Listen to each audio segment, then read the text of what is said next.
Kita ini adanya di Jakarta Selatan ya Bu. Tidak banyak saya berbicara, saya langsung kasih aja untuk ke Om Sembiring, biar Om Sembiring yang bisa menjelaskan lebih lanjut lagi. Coba Om. Oh Pak Prangin, oke.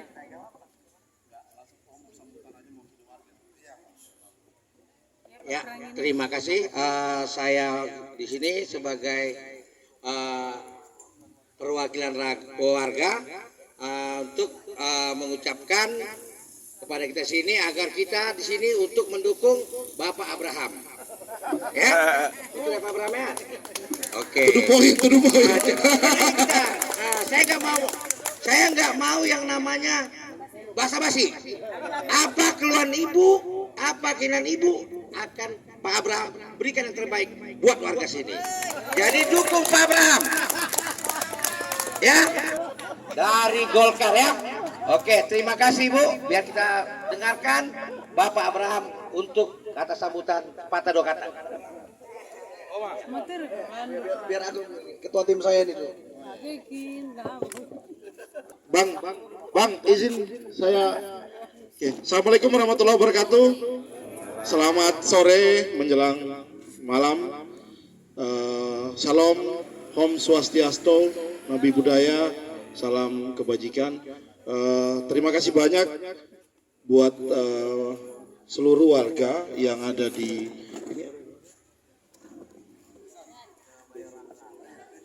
Bendi Besar. Kebetulan sebenarnya dekat-dekat daerah sini kami sudah pernah turun juga di samping rel sekitar sebulan 2 bulan yang lalu. Mas Abraham ini sudah turun di Kebayoran Lama mungkin 5 atau 6 titik. Nah, baru sempat ke daerah sini, ternyata kita baru dapat juga jaringan baru dari Om Sembiring juga untuk bisa bersilaturahmi tentunya di daerah sini. Yang saya hormati Mas Abraham Srijaya, masih adik saya, anak mungkin bagi sebagian besar Bapak Ibu yang hadir di sini, karena masih sangat muda, usia beliau masih 31 tahun, masih sangat fresh. Kalau ibu nasihati, bapak nasihati masih sangat mendengar. Nah, yang saya hormati Bang Sembiring sama abangku satu lagi di depan, terima kasih banyak sudah mempersiapkan segala sesuatunya. Nah, sebenarnya ada tim lagi di belakang yang tadi mempersiapkan sound system. Itu kenapa kita agak telat dimulainya, karena kawan-kawan terjebak macet Bu. Ternyata dari arah Tanah Abang ke sini itu lumayan padat.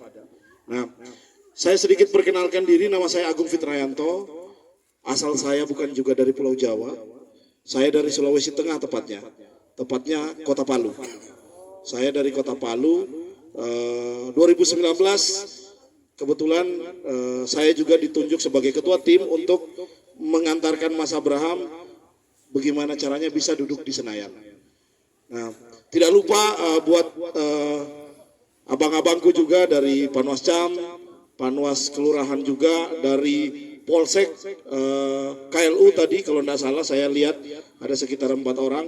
Terima kasih banyak sudah datang untuk memantau kami di sini, karena memang sudah tugasnya. Kami harus diawasi Bu, biar tidak melenceng kiri kanan. Nah, jadi sedikit saya bercerita. 2019 Mas Abraham sudah maju untuk kali pertama di Jawa Timur. Jadi ini bukan maju yang pertama. Nah, ini hal yang jarang saya dapatkan di Palu, Sulawesi Tengah, karena tidak ada. Kalau ada di sana ditimbang ini, Bu. Oke, saya teruskan. Mas Abraham ini maju untuk kali kedua. Maju pertama kali itu di Jawa Timur. Waktu itu usia beliau masih 25 tahun. Masih 25 tahun maju ke dunia politik yang banyak dari kita, anak-anak kita mungkin masih senang main di gadget, main game dan lain segala macam. Tapi Mas Abraham waktu itu sudah berpikiran bagaimana caranya untuk berbuat bagi orang yang banyak. Nah, kami finish di perolehan suara 86.000, tapi belum bisa mengantarkan Mas Abraham untuk duduk di Senayan karena suara Golkarnya tidak mencukupi. Nah, harapan kami di 2024 ini, kenapa kami pindah dari Jawa Timur ke Jawa Timur dapil neraka, kami pindah ke DKI 2, Jakarta Pusat, Jakarta Selatan, dan luar negeri juga masih dalam, kalau orang bilang itu masih dapil neraka, bahkan lebih neraka daripada Jawa Timur, Pak. Itu kenapa intens, setiap hari kami harus turun. Hari ini sudah titik ketiga kami turun, Pak. Tadi kami di Setiabudi, ada nikahan di Setiabudi, kami datang. Nikahan warga, kebetulan anak Pak RW, kami diundang, kami datang. Pasca dari sini kami akan bergeser lagi ke Ulu Jami di Pesanggerahan, dari Ulu Jami nanti ke Petukangan Selatan di Pesanggerahan juga.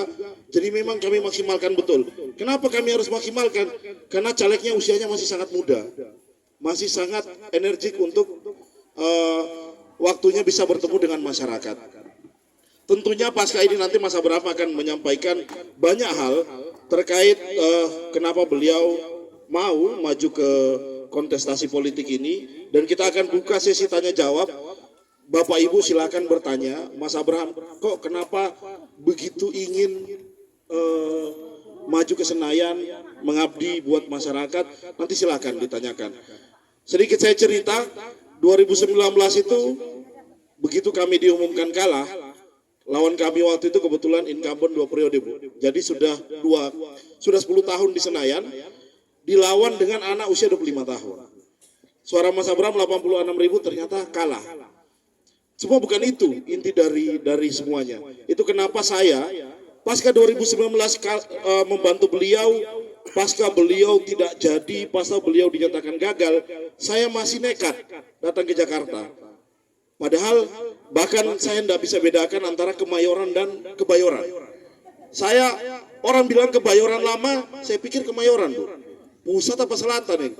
Waktu itu betul-betul masih buta. Begitu Mas Abraham nelpon, Mas, kamu mau nggak bantu saya kembali di Jakarta? Saya tidak bisa nolak, Bu. Kenapa saya tidak bisa nolak? Bagi kami yang ada di Jawa Timur, orang yang di sebelah saya ini sudah terlalu banyak berbuat. Pasca 2019, beliau gagal, 2020 semua tim kami masih diperhatikan. Daerah, nah kebetulan daerahnya hampir mirip di sini. Saya dengar sebelumnya daerah ini agak merah-merah bagaimana gitu. Ya, saya dengar begini, identik merah, betul? Bukan, Bang. Kalau abang tahu, ini jujur, ini lillahi ta'ala, saya pulang dari sini tidak selamat kalau saya bohong. Saya di Jawa Timur itu, bapak angkat saya itu pure PDI Perjuangan. Bapak angkat saya pure PDI Perjuangan. Sampai ada istilah banteng itu ngiyup di bawah pohon beringin di Sidoarjo. Kenapa? Kenapa? Daerah yang tadinya merah karena ditinggal Guru Soekarno Putra, mereka kehilangan tokoh, Bu. Iklan.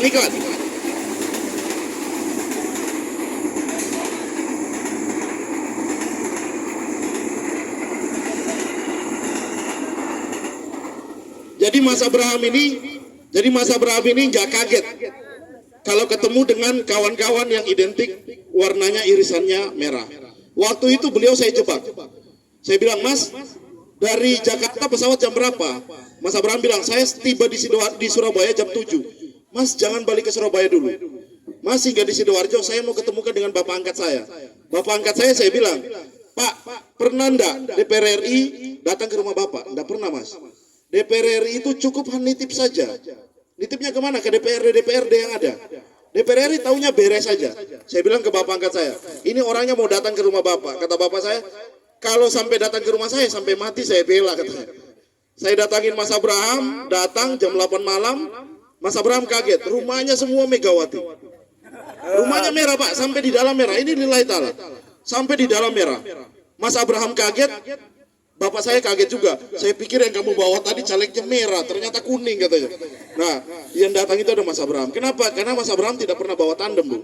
Selalu bawa dirinya sendiri. Tidak ada foto ketua umum Golkar di banner kami. Tidak ada foto calon presiden di banner kami. Karena kami tidak bisa bertanggung jawab atas perilaku siapapun, kecuali perilaku kami sendiri. Jadi Mas Abraham hanya bisa bertanggung jawab untuk dirinya sendiri. Itu kenapa presiden bebas, sesuai hati nurani. DPRD bebas, ya sesuai kawan-kawan siapa yang merawat di sinilah. Nah, kalau untuk DPR RI, saya bawakan Mas Abraham. Kalau memang komitmen itu bisa terjalin sore hari ini di sini, silakan kita lanjutkan. Tentunya kepentingannya untuk siapa? Untuk masyarakat. Karena yang terjadi di Sidoarjo seperti itu. Sampai sekarang kawan-kawan itu masih merasa kehilangan sosok Abraham Srijaya yang tadinya garis keras merah, walaupun mereka ya kalau saya lihat di sini masih mau pakai kuning. Kalau di sana nggak mau pakai kuning, Bu. Maunya bajunya warna hitam, cukup mukanya Mas Abraham saja. Itu saking garis kerasnya. Tapi kalau bilang Mas Abraham, dari 4.000 warga yang ada di sana, 3.000 hampir 3.800 semua ke Mas Abraham. Karena perawatan itu kami lakukan, penyentuhan itu kami lakukan, turun ke bawah kami lakukan. Bahkan Mas Abraham kalau hanya mau sekedar ngopi, makan Indomie goreng, turun ke bawah. Nah, mudah-mudahan karakteristik yang hampir sama ini, karena Mas Abraham juga orangnya tidak suka terlalu bertele-tele, sukanya to the point. Nah, karakteristik orang-orang yang irisannya merah itu cenderung ke sana. Nah, mudah-mudahan saja pasca ini nanti Mas Abraham biar langsung menyampaikan apa visi misinya ke Bapak Ibu semua. Setelah itu kita buka sesi tanya jawab. Apapun yang ingin ditanyakan silakan. Saya yakin beliau bukan tipikal yang suka menyangga pertanyaan. Seringnya mengedukasi. Kalau menyangga itu tidak pernah. Nah, mungkin itu saja Ketua. Saya juga tidak perlu berpanjang lebar. Terima kasih banyak sekali lagi buat abangku. Mudah-mudahan pertemuan ini silakan pasca ini disimak baik-baik. Mudah-mudahan pertemuan ini bukan pertemuan pertama, tapi pasca ini kita akan bertemu lagi.